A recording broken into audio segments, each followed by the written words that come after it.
Subscribe करें और bell दबाएं ताकि कोई खबर रह न जाए।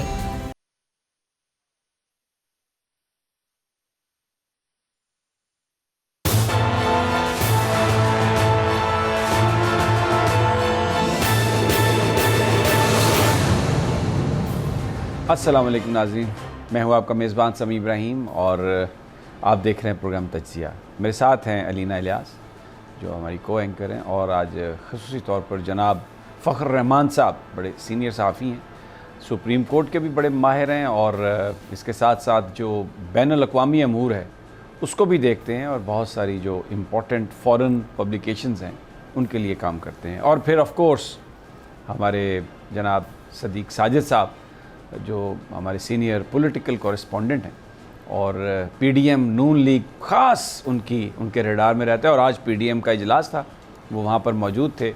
नवाज़ शरीफ साहब की भी गुफ्तगू हुई, शहबाज साहब की भी बाद में हमने प्रेस कॉन्फ्रेंस भी देखी, मौलाना फजलुर रहमान के हमरा।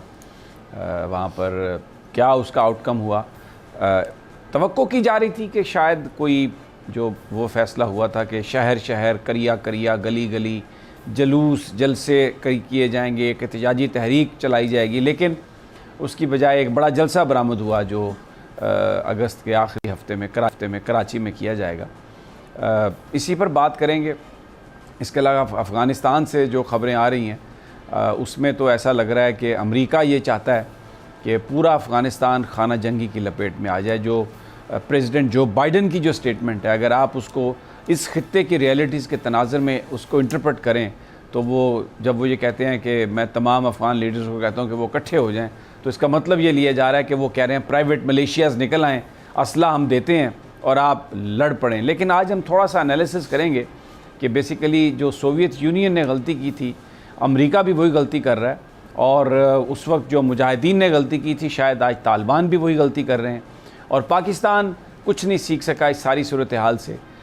तब जो कुछ करना चाहिए था एक इंटरनेशनल कंसेंसस क्रिएट करने के लिए, वो पाकिस्तानी लीडरों ने यहाँ पर गुफ्तगू करके और तकरीरें करके और ट्विटर पर ही सारा ज़ोर लगा के उस टाइम को ज़ाया कर दिया, और अब बिल्कुल वैसी ही सूरत हाल हो रही है, और पाकिस्तान पर इसका बहुत बुरा इम्पैक्ट होगा। अल्लाह हमें बचाए, लेकिन ये बात करना नहायत ज़रूरी है। जिसको ये अपनी अफ़गान पॉलिसी की फ़तह करार दे रहे हैं, बुनियादी तौर पर इट्स ए कम्प्लीट फेलियर। और इसमें आज कुछ चीज़ें छपी भी हैं, उनमें एक नाम है सलीम साफ़ी साहब, वो अफ़गानिस्तान के हवाले से और बड़ा definitely he as a command, तो मैं उनको भी पढ़ रहा था। तो ये एक कंसेंसस है कि जो इस वक्त रवैया अमेरिका का है, तालिबान का है, अशरफ गनी का है, पाकिस्तान का है, ये मेन प्लेयर्स थे 80s में भी, लेकिन कुछ नहीं सीखा इन्होंने। ये प्रोग्राम के अगले हिस्से में चलकर बात करेंगे। सबसे पहले ज़रा जो हमारी डोमेस्टिक पॉलिटिक्स है उसमें नून लीग शहबाज शरीफ साहब शरीक हुए, नवाज़ शरीफ साहब भी शरीक हुए, सदीक़ साजिद साहब।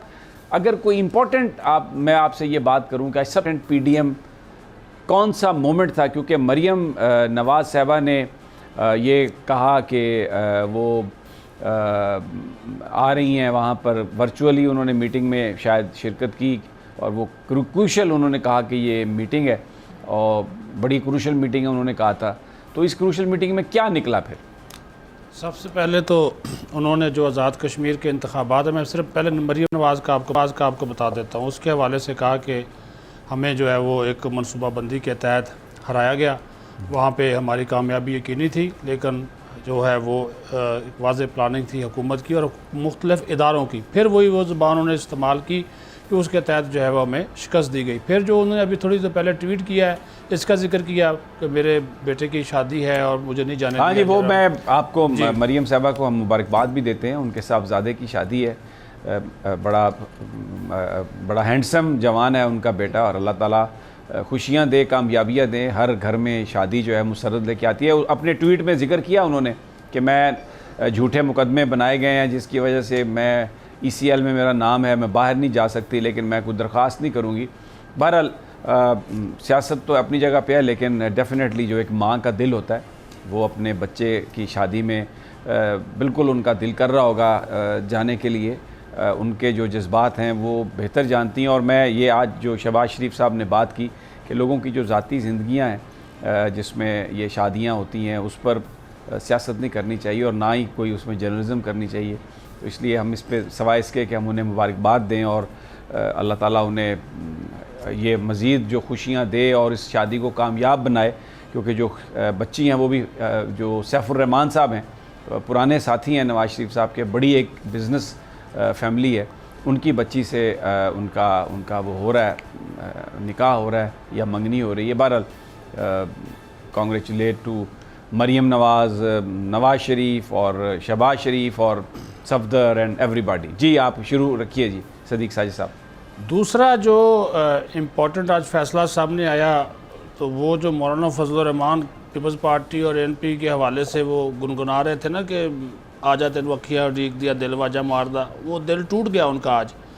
आज बाज़ाब्ता तौर पर एनपी और पीपल्स पार्टी के जो इस्तीफ़े हैं वो एक्सेप्ट कर लिए गए और राजा परवेज़ अशरफ की जगह बना दिया गया सीनियर नायब सदर आफ्ताब शेरपाओ को। इसका मतलब यह है कि दोनों पार्टियां अब पीडीएम का बाज़ाब्ता तौर पर हिस्सा नहीं रही। दूसरी जो आज एक अहम चीज़ हुई है वो हमें वाज़े तौर पर नज़र आई शमी साहब कि शहबाज शरीफ ने आज पीडीएम के सरबराही इजलास में एक मरतबा फिर इस्टेब्लिशमेंट के हवाले से कोई बात नहीं की। उन्होंने बात कही कि हम निकलें, बाहर निकलें, महंगाई के ख़िलाफ़, बेरोज़गारी के ख़िलाफ़ और ऐसी चीज़ों के ख़िलाफ़ बाहर निकलें जिसका फोकस जो है वो हुकूमत की नाअहली हो, इसकी कारकर्दगी, क्योंकि हम इसको जेन्युइन हुकूमत मानते ही नहीं है। अच्छा, उनके इस बात की सवाए नवाज शरीफ, महमूद खान, अचकज़ई, बाकी सब लोगों ने तायद की और ये भी कहा कि इस वक्त तो सबसे बड़ा मसला ही महंगाई बन गया है। हर 15 दिन बाद पेट्रोल की कीमत बढ़ा देते हैं, तो उससे उसके महंगाई के ख़िलाफ़ मुल्कगीर तहरीक जो है वो हमें चलाई जानी चाहिए और आवाम को बातों की नहीं अमली इक़दामात की ज़रूरत है।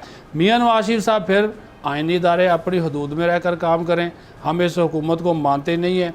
वो इस तरह की तकरीरें जो है वो करते रहे, जो उनका एक वही था राग जो अलापते रहे, वही उन्होंने एक राग वहाँ पे अलापा है। लेकिन अक्सरियत आज 8 जमाती जो ये अब रह गया है सिर्फ पीडीएम, तो उसमें से 6 जो लोग थे, वो 6 जमातों के जो लोग थे वो यही कह रहे थे कि इस हुकूमत के ख़िलाफ़ जो है वो हमें आगे बढ़ना चाहिए। वो बात तो आपने इंट्रो में बता दी, वो बिल्कुल सही है। वो कहते हैं ना जी, वो गिलास तोड़ा 12 ने, वो वाला हिसाब हुआ कि खाया पिया कुछ नहीं। वही आज वो तहरीक चलाना चाह रहे थे, ये करना था, लेकिन तो फिर वही जलसा में गए। बिल्कुल ऐसा लगता है कि आप आते हुए कहीं से जो वो है पीटीआई का मरकजी सेक्रेटेरिएट के वहीं से कार वहाँ से होके आई है आपकी, मुझे लग रहा है। नहीं, ऐसी कोई बात नहीं, उस जगह पे तो मरकजी सेक्रेटेरिएट है ही नहीं जी, वो किसी और रास्ते में कहीं से गुजरते हुए मुझे लगता है कि आप कहीं नहीं, ऐसी कोई बात नहीं। आंखों देखी चीज़ें हैं जो होनी चाहिए थी, जो सोर्सेज अंदर बैठे हुए थे, तो वही बातें हैं। ठीक है। और ये देखें, नवाज शरीफ ने ये बात कही है, उन्होंने कहा मौलाना साहब और कितना इंतज़ार, 3 साल तो हो गए हैं, कब हम बाहर निकलेंगे, कब हम अपनी बात मनवाएंगे। तो मौलाना साहब ने कहा, इशारा करते हुए शहबाज शरीफ की जानब, उन्होंने कहा जी आप सब बैठे हैं दोस्त, फैसला कर ले, इसके ऊपर क्या फ़ैसला करना है। फ़ैसला किया हुआ 21 अगस्त को स्टीयरिंग कमेटी ट्रक की बत्ती के पीछे लगा दिया, फिर 28 अगस्त को सरबराह इजलास, 29 अगस्त को कराची में जलसा। कराची में जलसा करने का क्या मकसद है? सीधी सी बात है, पीपल्स पार्टी को एक ये पैगाम वहाँ पे जाकर देना चाहते हैं कि हम जो है आपके बग़ैर भी एक बड़ा जो जलसा है वो कर सकते हैं। दूसरा, उन्होंने कहा कि जो फजल रहमान थे और उन्होंने ये बात कही कि मैं तो खुद चाहता हूँ कि हम एक लाइन ऑफ एक्शन लें और उस लाइन ऑफ एक्शन के तहत जो है वो आगे बढ़े। मुझे ये बताइए, चले मैं फ़खर से पूछ लेता हूँ, सॉरी मैं आपकी बात को काट रहा हूँ सदीक साहब। फ़खर रहमान, ये जो आज सारा कुछ हुआ, इसमें तहरीक इंसाफ के लिए कोई परेशानी की बात अपोजिशन कर सकी? नहीं, तहरीक इंसाफ के लिए तो एज सच अपोजिशन की जो सारी रेजिस्टेंस जो थी वो बिल्कुल भी नहीं है, कोई परेशानी की बात नहीं है। 2 चीज़ें इसमें बड़ी अहमियत के हामिल हैं। एक चीज़ ये है कि जब से बिलावल भुट्टो अमेरिका का दौरा करके आए हैं, तो वो बार बार पीडीएम को ये मैसेज दे रहे हैं कि हम आपकी सफ़ों में दोबारा आना चाहते हैं, लेकिन वो यही तहरीक अदम-ए-एतमाद की बात कर रहे हैं, वो एजिटेशन की बात नहीं कर रहे हैं। जहाँ तक एजिटेशन का ताल्लुक़ है, तो जो एजिटेशन जितनी पीडीएम कर सकती थी उसके रिज़ल्ट सामने आ चुके हैं और उसमें कोई भी उनको खातिर खा कामयाबी नहीं हुई, इसलिए हुकूमत की परेशानी तो जो है वो नहीं है। अब देखें, 3 साल तो ऑलरेडी हुकूमत को मुकम्मल हो चुके हैं। अब ये बातें शुरू हो गई कि शायद अगले साल जो है वो अर्ली इलेक्शन। यहाँ पर जो इस्लामाबाद में सियासी बसीरत रखने वाले लोग हैं वो इस बात पर मुत्तफ़िक हैं कि 2022 इलेक्शन ईयर है और ये हालात आपको नज़र आ जाएगा बनते हुए अगले 2-3 महीनों में। मेरे ख्याल में 2022 में जो इलेक्शन की बात कही जा रही है वो अपनी जगह पर यकीनन बड़ी सियासी अहमियत की हामिल है, लेकिन उससे पहले जो है वो एक और बड़ी अहम चीज़ होनी है, और वो ये है कि नए आर्मी चीफ जो हैं उनकी अपॉइंटमेंट भी होनी है, और पाकिस्तान के जो इर्द गिर्द के हालात हैं वो भी बड़े अहमियत के हामिल हैं। इसमें कोई शक नहीं, जो आप बात कर रहे हैं कि अगले साल जो है वो अर्ली इलेक्शंस हो सकते हैं, और उसकी तमाम कॉर्नर से जो है वो पॉजिटिव सिग्नल्स आ रहे हैं, लेकिन ये उन इलेक्शन से पहले बहुत सारी कुछ अहम फैसले जो हैं वो होने हैं, और एक बड़ी डेवलपमेंट होनी है, और वो बड़ी डेवलपमेंट जब होगी तभी इलेक्शन जो है वो सामने आएंगे। और इसमें मैं आपको ये बता दूं, इसीलिए मैं आपसे ये कह रहा हूँ कि पीडीएम तो हुकूमत के लिए कोई बड़ा मसला नहीं है, और बिलावल भुट्टो या पीपल्स पार्टी शहबाज शरीफ को कायल करने की कोशिश कर रहे हैं कि आए मिलकर जो है वो हुकूमत के ख़िलाफ़, यानी कि अगर आपने टेस्ट करना है तो पहले बुज़दार के ख़िलाफ़ तहरीक अदम एतमाद ले आते हैं, तो उसके बाद मरकज़ को खुद ब खुद मैसेज चला जाएगा। वो इस चीज़ के ऊपर फोकस कर रहे हैं, लेकिन मैं जो इस वक्त मेरी मालूमात हैं उसके मुताबिक मैं आपको कह सकता हूँ कि पीपल्स पार्टी को आइंदा इंतखाबात में एक अच्छा शेयर तो मिलेगा, लेकिन ये नहीं होगा कि वो इक़्तिदार में आ सकेगी। बड़ी दूर है अभी तो शेयर, पता नहीं कितना मिलेगा, किसके साथ अलायंस होगा, वो तो दैट इज़ वेरी प्रीमेच्योर। अच्छा, लेकिन एक और अलीना, एक और पॉलिटिकल डेवलपमेंट है। चलें, ये तो अभी सदीक साजिद साहब की बात से जिस तरह बड़ी मरी मरी सी आवाज़ थी, और फिर बिल्कुल एक इमोशनलेस आवाज़ थी इनकी, अपना फ़ख्र रहमान साहब की, बिल्कुल ये इन्होंने साबित कर दिया कि कोई जो पीडीएम ख़तरा नहीं है हुकूमत के लिए। ठीक है जी, मान ली ये बात, लेकिन हकूमती इत्तेहाद जो है उसके अपने अंदर हम ये चीज़ देख रहे हैं। आज फिरदौस हाशिक अवान साहबा उन्होंने कहा है कि PMLQ और PTI के दरमियान जो इत्तफाक और इत्तेहाद की जो रस्सी है ना वो सुलग रही है, और क्रैक्स आ गए हैं। और ये उन करीबी साथी, और वो ये कह रहे हैं कि जो लिस्ट आई थी बरियार साहब की तरफ से मेहमानों की, उसमें डॉक्टर फिरदौस हाशिक अवान साहबा का नाम था, लेकिन सूबाई असम्बली के सेक्रेटेरिएट में किसी ने उनका नाम काट दिया। अब ये किसी एहलकार ने काटा, क्यों काटा, किसके कहने पे काटा? फिरदौस हाशिक अवान साहबा ये भी कहती हैं कि जो परवेज़ इलाही साहब हैं वो बड़ी उनकी शख्सियत ऐसी है कि वो ये तवक्को ही नहीं करती कि इसमें कोई उनका हाथ होगा। लेकिन फिर उन्होंने ये भी बात कही, कल बड़ी इंपॉर्टेंट, परसों जब वो बात कर रही थी प्राइम मिनिस्टर से, जब उनकी मीटिंग हुई, तो उन्होंने कहा कि प्राइम मिनिस्टर ने उनसे ये कहा कि इस बात की इन्वेस्टिगेशन होनी चाहिए, ये सब नहीं होना चाहिए था, और ये बुरा हुआ सारे का सारा। अब PMLQ और PTI के दरमियान जो अलायंस है वो तो बहुत क्रूशल है। अगर वो अलायंस टूटता है तो उसमें तो पंजाब की वजारत आला, पंजाब में चौधरी परवेज़ इलाही साहब की स्पीकरशिप, ये तो फिर नए खिलाड़ी, नए साथी। आपको लगता है फिरदौस हाशिक अवान साहबा की जो बात है उसमें कोई वाक़यातन इनके दरमियान प्रॉब्लम है, या इस वक्त वो ज़रा जज्बात में है? क्योंकि ज़ाहिर है सूबाई असम्बली के गेट पर जो उनके साथ हुआ वो किसी भी आदमी को गुस्सा तो बहुत दिलाने का बायस बन सकता है। लेकिन समी साहब, जो फिरदौस साहब बात कर रही हैं, बात बिल्कुल ठीक है। ऐसा नहीं है कि चौधरी बरादरान और काफ लीग के तहफ़्फ़ुज़ात नहीं हैं। जो PTI के इत्तेहादी हैं किसी भी सूबे में हो, आप पंजाब की स्पेसिफिकली बात कर रहे हैं, तो हमारे सामने ही है कि कितने कितने वजारतों को लेके काफ लीग के परवेज़ इलाही साहब के साथ इशू रहे, फिर और बाकी सारी ट्रांसफ़र पोस्टिंग को लेके भी इशूज़ रहे। पिछले दिनों आपने देखा था वो एक बिल भी पास किया गया, तो बहुत से जो मैसेज है वो दिया गया है PTI को। लेकिन इस वक्त हम ये देखते हैं, मुझे नहीं लगता कि कोई इस तरह का कदम उठाया जाएगा PTI की तरफ से, जैसे कि कहा जा रहा है, आप भी कह रहे हैं, बाकी सारे लोग भी यहाँ पर कह रहे हैं कि हो सकता है अगला साल जो है वो इलेक्शंस का साल हो। तो मेरे ख्याल में ऐसा कोई टफ टाइम नहीं दिया जाएगा PTI को। लेकिन जो फिरदौस साहिबा हैं, यकीनी सी बात है इस वक्त जज्बाती हुई हुई है, और जिस तरीके से उनसे इस्तीफ़ा लिया गया है PTI की गवर्नमेंट की तरफ से भी, वो भी हमें पता है कि जो उस्मान बुज़दार साहब हैं उन्होंने कहा कि मैं आपको 30 मिनट का टाइम देता हूँ, अगर आप 30 मिनट के अंदर इस्तीफ़ा दे देंगी तो बस ठीक है, वरना फिर देखते हैं क्या होगा। तो वो अपनी जगह पर जिस तरीके से इजहार कर रही हैं, जज्बाती तो वो हैं, वो हमने देखा जब वो आती हैं किस तरीके से वो इमोशनल हो जाती हैं, और इमोशनल होकर वो बहुत सी चीज़ें, बहुत सीनियर हैं वो, इसमें कोई शक नहीं है। लेकिन मुझे लगता है थोड़ी ज़्यादा जज्बाती हैं। जब जज्बाती होती हैं तो जज्बात में आके बहुत सी ऐसी चीज़ें कह जाती हैं और कर जाती हैं जो नहीं करनी चाहिए। अच्छा सदीक साजिद, वैसे जो चौधरी फैमिली है इसमें तो कोई शक नहीं कि शुरू में कुछ उनके तहफ़्फ़ुज़ात थे, लेकिन अब मोहन सलाई भी वज़ीर बन गए हैं, तारिक बशीर चीमा ऑलरेडी वज़ीर हैं। अब इसके अलावा जो इमरान खान साहब की भी मेल मुलाकात तो अब चौधरी साहब के फैमिली की काफ लीग की क़यादत की हद तक तो तहरीक इंसाफ के साथ हमें कोई ऐसा मामला नज़र नहीं आता। क्या ख्याल है आपका? देखिए, अब जो मोनस लाई वज़ीर बने हैं ना, वो चौधरीयों की ख्वाहिश पे नहीं बने, वो इमरान खान की ख्वाहिश पे बने हैं। पहले चौधरी बनवाना चाहते थे, इमरान खान ही मानता था, अब वो इमरान खान ने उनको बना दिया है। लेकिन वो मोनस लाई साहब शायद वजारत में इतने इंटरेस्टेड नहीं है। मेरी इतला के मुताबिक वो 1-2 बार ही अपनी वजारत में गए, उसके बाद वो गए भी नहीं है। आज भी उनका वक्फा सवालात था कौमी असम्बली में, तहरीरी जवाब तो उन्होंने दे दिया, लेकिन वो वहाँ पर मौजूद नहीं थे।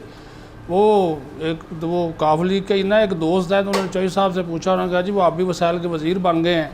तो उन्होंने कहा जी वो उधर आप ही आप है, वसाइल तो है कोई नहीं।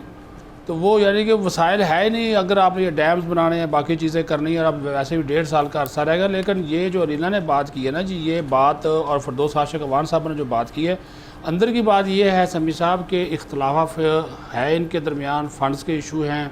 और वो जो आप एक बात कर रहे थे ना, वो ट्रांसफ़र पोस्टिंग वाली इशूज़, बहुत सारे इशूज़ बने हुए हैं, जहाँ की आपने मिसाल दी थी, ये भी इशूज़ हैं, गुजरात की हद तक भी हैं, लाहौर की हद तक, वो मुख्तलिफ़ इदारों में जो काफली के वहाँ पे पंजाब में वज़ीर हैं। और अब बड़ी, अगर आपने किसी दिन आप उससे अगर मिले ना तारक बशीर चीमा से, तो आपको समझ आ जाएगी कि वो किस मुश्किल में वो बैठे हुए हैं इस PTI की हुकूमत में। उनको पता ही नहीं होता, और वज़ीर आज़म ऑफिस से एक लिस्ट आ जाती है कि फ़लाँ बंदे को मकान अलाट कर दिया जाए, तो वो बेचारे फिर कर तो देते हैं, तो वो, लेकिन वो फिर जाकर चौधरीयों को बताते भी हैं। तो इसका मतलब ये है कि उनके पास स्वाय चौधरी अब परवेज़ लाई के, क्योंकि वो स्पीकर है, वो अपना इख्तियार इस्तेमाल कर रहे हैं। बाकी जो काफ लीग के जो वज़रा हैं, चाहे वो वफाकी वज़ीर हैं या सूबाई वज़रा हैं, उनके पास वो इख्तियार नहीं है।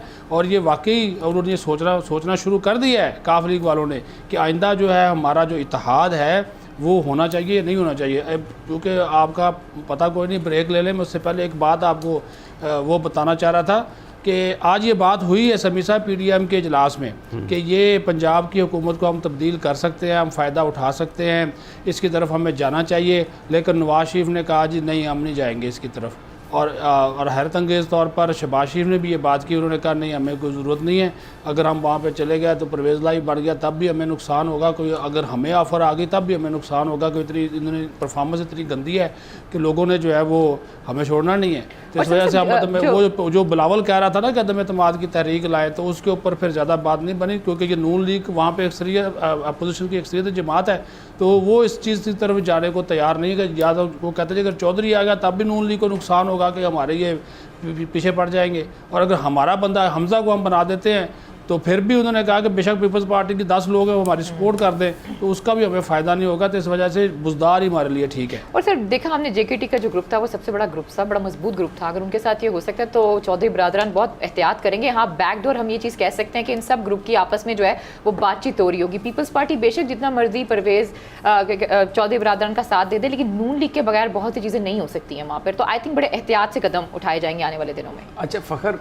जो कंपैरिजन है JKT का और ये परवेज़ इलाही साहब का, ये थोड़ा सा मुझे लगता है इसमें हम एक चीज़ को भूल जाते हैं कि जहांगीर तरीन साहब का एक हैंडीकैप ये है कि वो ख़ुद किसी भी ओहदे के लिए नाअहल हैं, तो लेकिन उनके अंदर वो मैनेजमेंट की सलाहियतें बहुत ज़्यादा हैं। वो बहुत ज़्यादा लोगों के साथ मिलजुल कर रहना, ग्रुप बनाना, क्योंकि जब पंजाब में गवर्नमेंट बननी थी तो उनका जहाज़ इस्तेमाल हुआ और वो सारे इंडिपेंडेंट्स को लेके आए।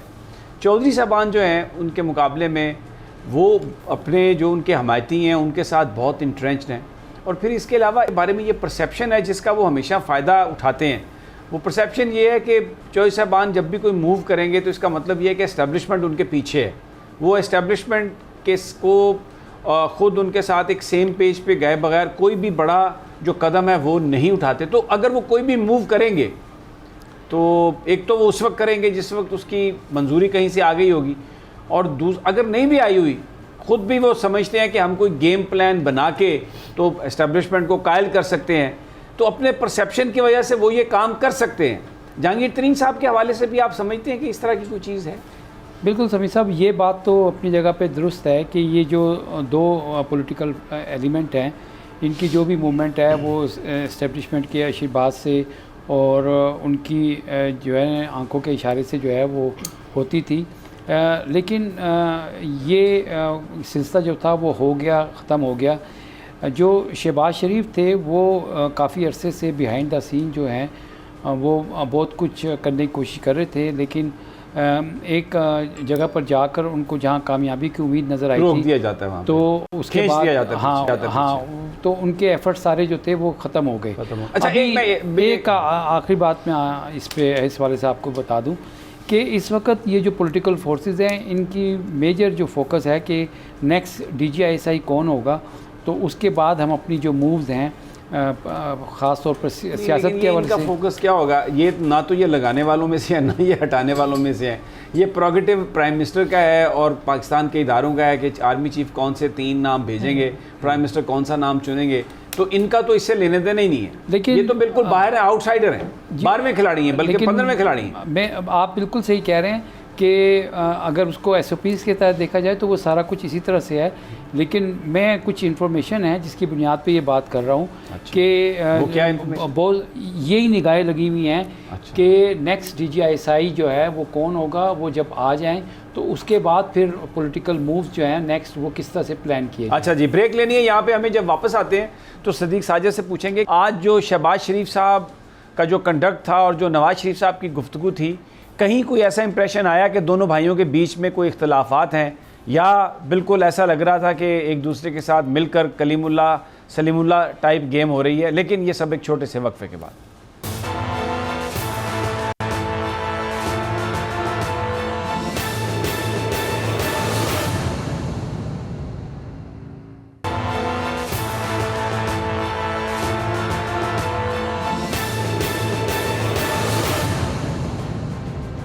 Welcome back. पाकिस्तान की सियासत और आज PDM का इजलास। सदीक साजिद साहब, आज के इजलास में कोई बहुत इंतहाई फ़ैसला नहीं हुआ जो हम पहले ज़िक्र कर चुके हैं, जिसमें कोई जलूसों की और स्टेटमेंट में भी कोई किसी का नाम नहीं आया, किसी इदारे का नाम नहीं आया। तो आपको लगता है कि मीटिंग के अंदर जो शहबाज शरीफ साहब कोशिश कर रहे हैं कि किसी तरीके से मुस्लिम लीग नून का जो एक हेड ऑन है एस्टेब्लिशमेंट के साथ, उसमें कुछ कमी आ जाए, कुछ बीच का रास्ता जो वो निकालना चाहते हैं वो निकल आए, कुछ इस किस्म का माहौल आपको समझ में आई बात? नवाज शरीफ साहब भी कुछ नरम आपको नज़र आए, या बिल्कुल उन्होंने कोई शहबाज शरीफ साहब की चलने नहीं दी वहाँ पे? देखिए, मौक़िफ़ तो अपना अपना पेश किया है। शहबाज शरीफ ने आज जो गुफ्तगू की है इजलास के अंदर भी और बाहर मीडिया के साथ भी, वो तकरीबन आलमोस्ट एक ही है कि वो हुकूमत को इसकी महंगाई के ख़िलाफ़ पॉलिसीज़ को, बेरोज़गारी के हवाले से, खारजा पॉलिसी के हवाले से और दीगर इशूज़ के ऊपर वो टारगेट करते रहे, वहाँ पर भी, इजलास के अंदर भी और बाहर भी। दूसरा, जो नवाज शरीफ थे वो फिर वही कि तमाम आइनी इदारे अपनी हदूद में रहकर काम करें, और वही उन्होंने एक जुमला कहा कि हम तो इस हुकूमत के किसी इक़दाम को आइनी मानते ही नहीं है, क्योंकि जब आपने इस हुकूमत को नहीं माना तो इसके हुकूमत के इक़दाम को किस तरह माने, और जो इनको लेकर आए थे वो भी परेशान है। इस तरह की वो जो गुफ्तगू जो करते रहते हैं वो उन्होंने की है। कहने का मतलब ये है कि, लेकिन एक चीज़ जो है नोट की है, जैसे मैंने पहले भी बताया कि शहबाज शरीफ जो बात कर रहे हैं कि हमें इदारों के साथ नहीं लड़ना, इमरान खान और उसकी सियासत के ख़िलाफ़ लड़ना है, उसके ऊपर एग्री थे अक्सरियत जो लोग थे। अच्छा, इसके ऊपर मौलाना फजलुर रहमान ने कोई कमेंट नहीं किया और नवाज शरीफ ने उनकी इस बात का कोई जवाब नहीं दिया। नवाज शरीफ ने इसके जवाब में सिर्फ यही बोला कि जब हर इदारा अपनी आइनी हदूद में रहकर काम करेगा तो फिर जो है वो इस किस्म की चीज़ें हमें नहीं करनी पड़ेंगी। दूसरा, एक इल्ज़ाम लगा, आज एक साफ सवाल भी हुआ, क्योंकि ये भी एक चीज़ आ रही है कि उनसे पूछा गया कि जब से आप जेल से वापस आए हैं और PDM के इजलासों में शिरकत करना शुरू की है तो PDM गैर फ़ाल हो गई है, तो उन्होंने कहा नहीं, मेरे पे ज़िम्मेदारी ना डालिए, मेरी वजह से फ़ाल या गैर फ़ाल जो है वो नहीं हुई, इसकी वजह कोरोना है या दीगर इश्यूज़ हो गए हैं। तो वो यानी कि वो भी देखे लोगों में या अच्छा, जब वो ये बात जवाब दे रहे थे कि मेरी वजह से नहीं हुई, तो आप फुटेज निकलवा कर अगर देखें, मौलाना फजलुर रहमान के जो चेहरे का जो रंग है थोड़ा सा तब्दील हुआ है, और उसके बाद वो शायद वो मौलाना खुद भी बीमार तो रहे ना इस सारे अरसा में, 2-3 हफ्ते बहुत शदीद बीमार थे, तो जाहिर है उनकी जो PDM में हैसियत है, अगर वो बीमार हैं तो वो चीज़ें तो फिर हरकत करना बंद कर जाती। समी साहब, ये रमज़ान अल मुबारक के बाद ये 3-3.5 महीने बाद आज सरबराही इजलास हुआ है, और एजेंडे में उन्होंने 2-3 चीज़ें रखी थी, वो तो ज़ाहिर यही कि सियासी और मुआशी सूरत हाल, अफ़गानिस्तान की सूरत हाल और PDM की आइंदा की हिकमत अमली वो आपने बता ही दी। आइंदा की हिकमत अमली यही थी कि हुकूमत मुखालिफ तहरीक चलानी है, कोई फ़ैसला नहीं हो सका इसके ऊपर। ठीक हो गया, ठीक हो गया। मसला ये है कि फैसला नहीं हो पा रहा कि हमने फ़ौज के खिलाफ इलेक्शन लड़ना है, ये इमरान खान के खिलाफ इलेक्शन। और अगर तहरीक चलानी है तो वो किसके खिलाफ चलानी है, ये भी फैसला नहीं हो रहा। और एक और चीज़ इस हवाले से नहीं हो पा इन्फॉर्मेशन मेरे पास भी है, बहुत से लोग ये कि नवाज शरीफ साहब आए हैं इस इजलास में, उससे पहले बात हुई है मौलाना साहब की और नवाज शरीफ साहब की, और आपस में बहुत सी बातें करने के बाद फिर शहबाज शरीफ साहब को सुना है, कुछ बुलाया चलाया गया। इस पर रोशी सदीक साजिद साहब ज़्यादा बेहतर डाल सकते हैं, लेकिन इन्फॉर्मेशन यही है कि पहले मौलाना ने नवाज शरीफ साहब से बात की है, मरियम नवाज को उसमें शामिल किया गया और उसके बाद फिर शहबाज शरीफ साहब का कहीं पर जाके बातचीत और नाम शाम आया। मरियम नवाज़ का नाम नवाज शरीफ की दरख्वास्त पे ही मौलाना फजल रहमान ने शामिल किया है। मरियम नवाज़ उस डेलीगेशन का हिस्सा पहले नहीं थी और वो कहा उन्होंने मौलाना फजल रहमान के साथ, और जब वो उनकी 1-on-1 जो वो टेलीफोन जो गुफ्तगू हुई तो उसमें तो ये सारी कि PDM को आगे किस तरह बढ़ाना है, आगे किस तरह जाएँ, क्योंकि अब मौलाना भी मेरे ख्याल में थक गए हैं। वो अच्छा सदीक साजिद, वो तो थक गए हैं, लेकिन मुझे ये बताएं कि ये जो एक इंसिस्टेंस होती है कि आप मरियम नवाज़ को भी ज़रूर शामिल करें, तो ये फिर शहबाज शरीफ साहब की पोजीशन को कंप्रोमाइज़ इस तरह से कर दिया जाता है। अगर एक लीड रोल है शहबाज साहब के पास और नून लीग तवक्को करती है कि वो अपनी पार्टी के लिए कुछ डिलीवर करें, तो उनको जो इख्तियार उनका है बतौर चेयरमैन मुस्लिम लीग, बतौर प्रेसिडेंट मुस्लिम लीग, वो तो उनको देना चाहिए ना। वो बीच में अब नवाज शरीफ साहब की साहबजादी को नवाज शरीफ साहब आके कहने ने कहा मेरी बेटी ने बिठा लो, तो वो तो फिर एक ऐसी बात है कि जिसका नुकसान होगा मुस्लिम लीग नून को। वो हो रहा है ना जी, नुकसान होगा नहीं, उनको हो रहा है इसी वजह से। वो ज़ाहिर है, वो आप समझ लें कि वो शहबाज शरीफ की जो गुफ्तगू होती है, जो उनका जो एक खिताब का अपना तरीक़ाकार होता है, उसको वो उसके ऊपर वो डोमिनेट करने की कोशिश हमेशा से वो करती, इसमें तो कोई शक नहीं है। और वो ज़ाहिर है अगर नवाज शरीफ कह रहा है कि इनको बुला लें तो वो बुला लें। हालांकि जो पहले लिस्ट जारी की गई थी उसमें तो था ही नहीं। और अब आपको मैं एक और बात भी बताऊँ, आज शहबाज शरीफ जब इस्लामाबाद पहुँचे हैं तो उन्होंने एक मशावरती इजलास छोटा सा अपने घर पे किया था, जो लोग यहाँ पे आए थे, और उसमें पता नहीं अब ये शायद खाकान अब्बासी साहब क्यों नहीं गए, तो सीधे इधर आ गए, वो उधर नहीं गए। कुछ बता रहे थे कल के वो कोई राना तनवीर साहब और शाहिद खाकान अब्बासी साहब के बीच कोई असम्बली में कोई तल्ख कलामी भी हुई है इस हवाले से। कल चैम्बर में मरियम औरंगजेब साहबा वो बड़ा बीच बचाव कराती रही, कुछ बता रहे थे लोग। कल ये है इतलात भी और ये कन्फर्म भी, वो इसके ऊपर उन्होंने तस्दीक या तरदीद नहीं की, लेकिन वो राना साहब बैठे हुए थे चैम्बर में तो ये भी आ गए। तो उन्होंने क्या जी, राना तनवीर ने बोला, उन्होंने कहा जी खाकान अब्बासी साहब आजकल TV पे बड़े बयानिए बेच रहे हो।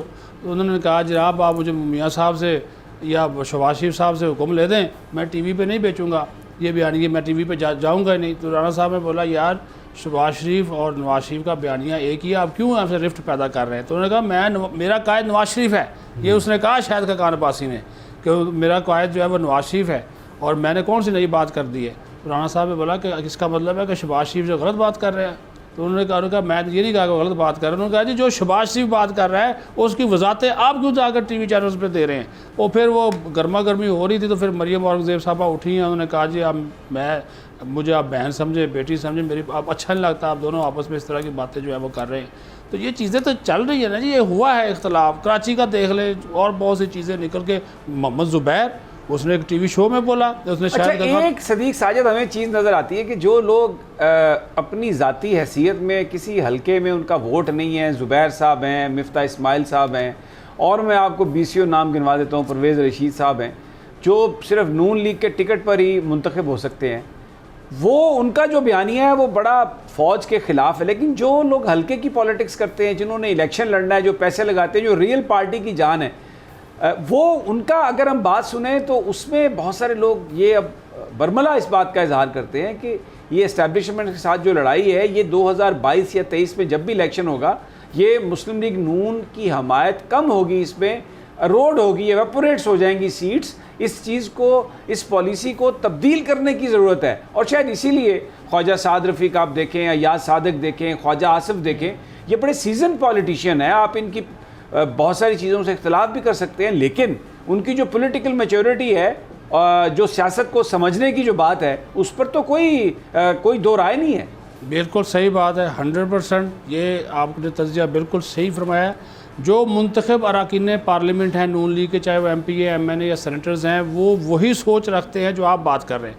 हल्के की सियासत करने वाला शख्स कभी भी कौमी इदारों, दिफाई इदारों और हमारे कौमी सलामती के इदारों के ख़िलाफ़ वो कोई बात करने को तैयार, ना सुनने को तैयार है। ये वही लोग हैं जो नॉन इलेक्टेड लोग हैं, ये जो गवर्नमेंट में बैठे हुए हैं, और इन्हीं की वजह से जो मुंतखब लोग वो हमेशा कहते हैं कि अगर गलत फैसले हो रहे हैं तो इसके ज़िम्मेदार ये नॉन इलेक्टेड लोग हैं। इसी तरह के ये जो नॉन इलेक्टेड लोग हैं, परवेज़ रशीद जैसे या मिफ्ता इस्माइल जैसे, वो जब वो थोड़ी सी वो तीली लगाते हैं तो वो साफ नज़र आ जाता है कि इसके पीछे वो फिर वो किसी और की तरफ ले जाने की कोशिश करते हैं। लेकिन ये 100% सही बात है, हम पहले भी कह चुके हैं कि 90% से ज़्यादा जो इनके अरकान पार्लियामेंट है, जो कि हल्कों की सियासत, जो कि साल से इलेक्शन लड़ते आए हैं, वो उस तरफ जाना नहीं चाहते। वो कहना जी ये रास्ता हमारे लिए बेहतरी का नहीं, तबाही का रास्ता होगा। बिल्कुल। और ये जो एक बयानियाँ गढ़ने की कोशिश की जा रही है ना कि पंजाब जो है वो इस्टेब्लिशमेंट के ख़िलाफ़ हो गया है, ये बिल्कुल गलत बयानियाँ है, इसमें कोई सदाकत नहीं है। और ये जो यही लोग हैं, जो 3-4 लोग हैं, ये बेचने की कोशिश करते हैं। बिल्कुल। अब आप सूबाई तासुब को अगर फैलाएं या इस तरह की कोशिश करने की कोशिश करें, जिस तरह के मरीम नवाज़ ने जलसे में जाकर फ़ौजी जवानों से एक बात की थी, कितना उसका रिएक्शन आया, लोगों ने सख्त नापसंद किया उसको। ठीक हो गया, बिल्कुल ठीक है। भैया यहाँ पर एक छोटा सा वक्फा लेना है, तो अफ़गानिस्तान और आज़ाद कश्मीर की सूरत हाल करेंगे, हमारे साथ ही रहिए।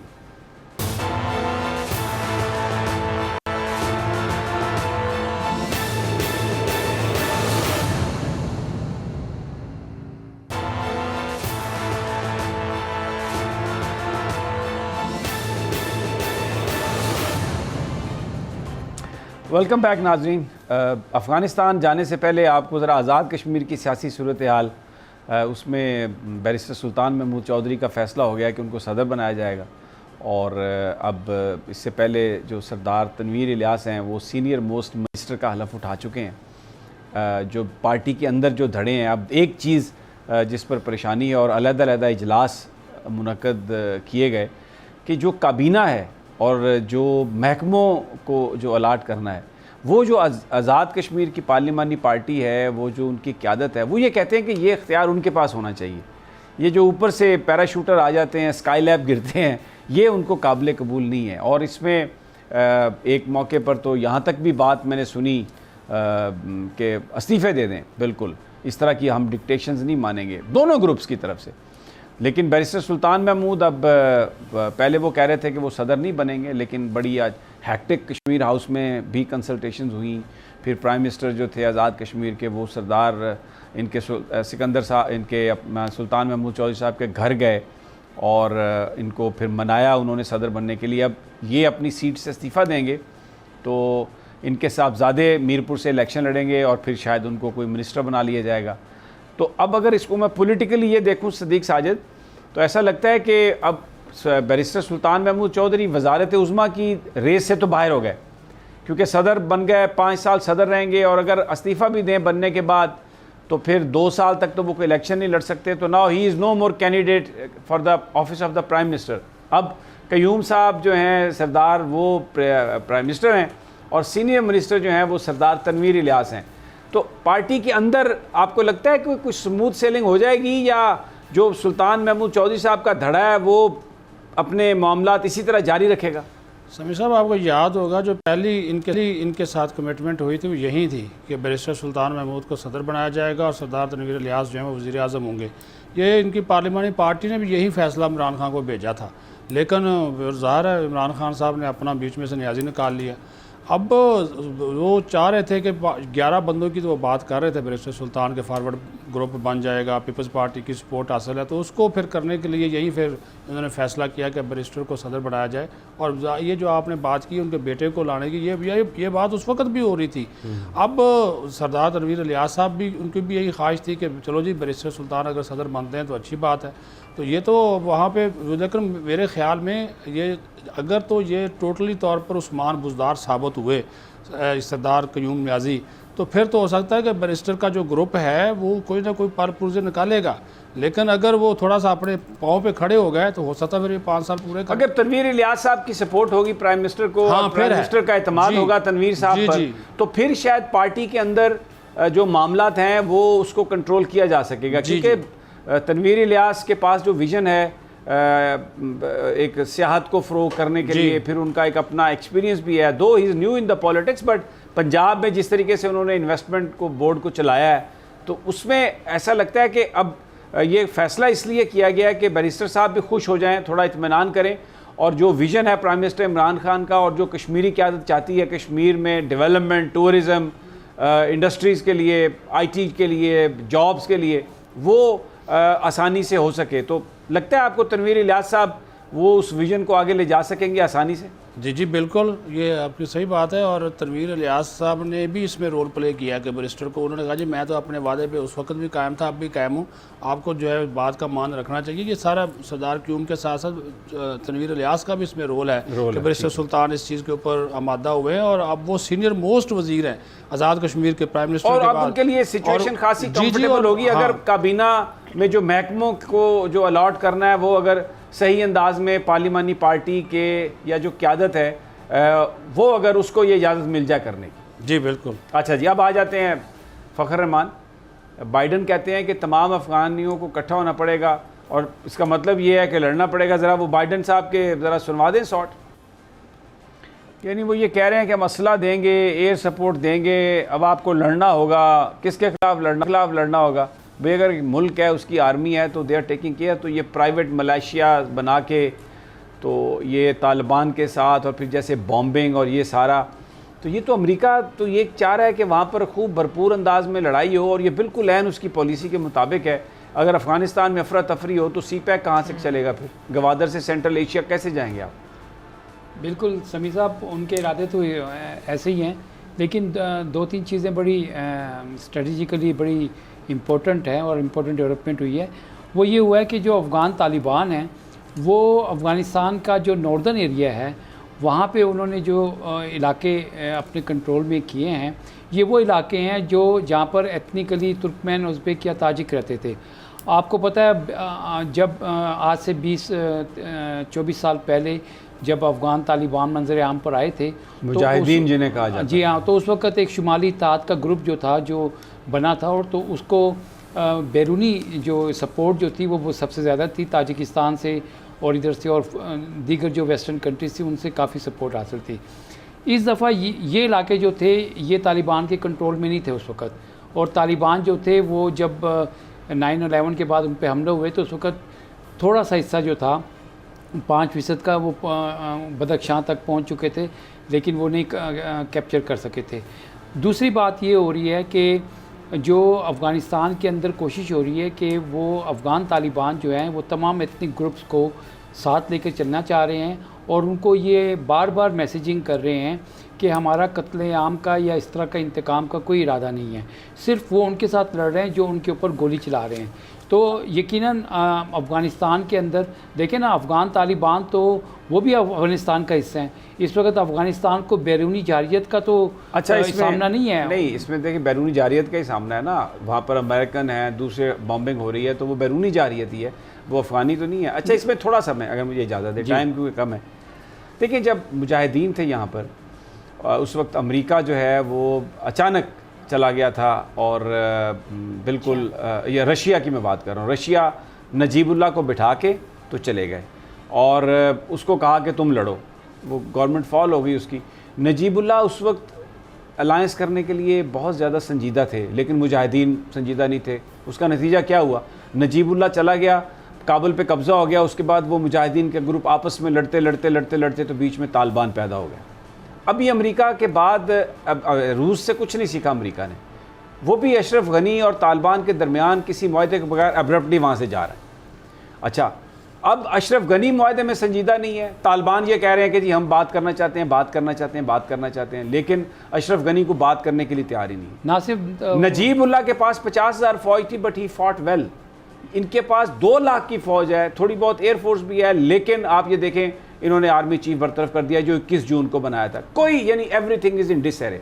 और पाकिस्तान का फेलियर ये है कि तब भी जिस वक्त सोवियत यूनियन का इनखला वहाँ से वो हुआ, तो कोई इंटरनेशनल कंसेंसस क्रिएट नहीं हो सका था अफ़गानिस्तान पर। अमेरिका रूस वापस निकल गया, अमेरिका ने हमायत खींच ली, इलाका अबेंडन हो गया और वो तालिबान मुजाहिदीन बन गया, और उन्होंने फिर बीच में वो तालिबान आ गया। अभी भी कोई इंटरनेशनल कंसेंसस नहीं हो सका अफ़गानिस्तान के हवाले से। अब दोहा में कॉन्फ्रेंस हो रही है, भारत को उसमें बाहर रखा गया, लेकिन ये किसी भी मुल्क ने जो माजी की जो गलतियां हैं उससे कुछ नहीं सीखा।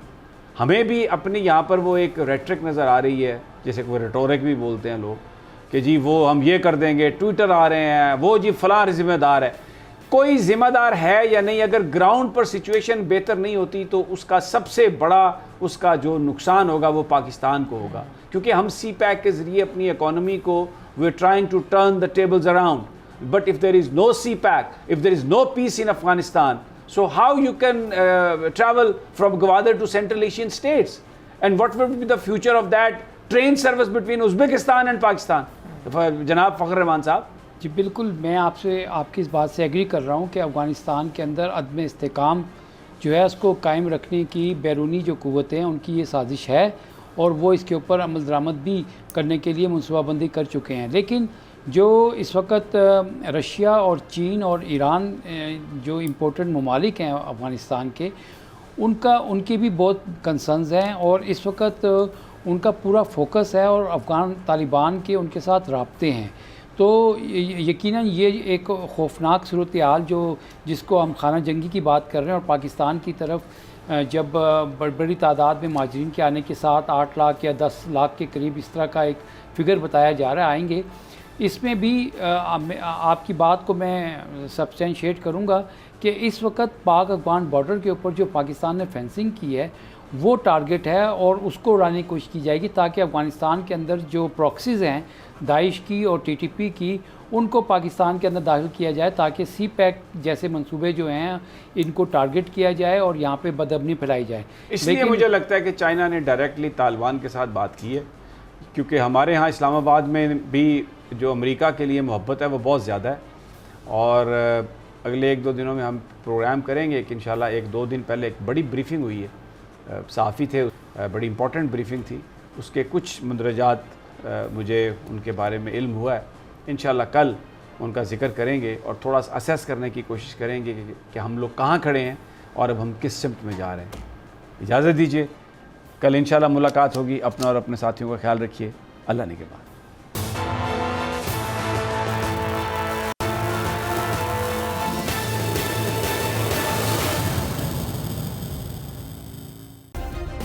सब्सक्राइब करें और बेल दबाएं ताकि कोई खबर रह न जाए।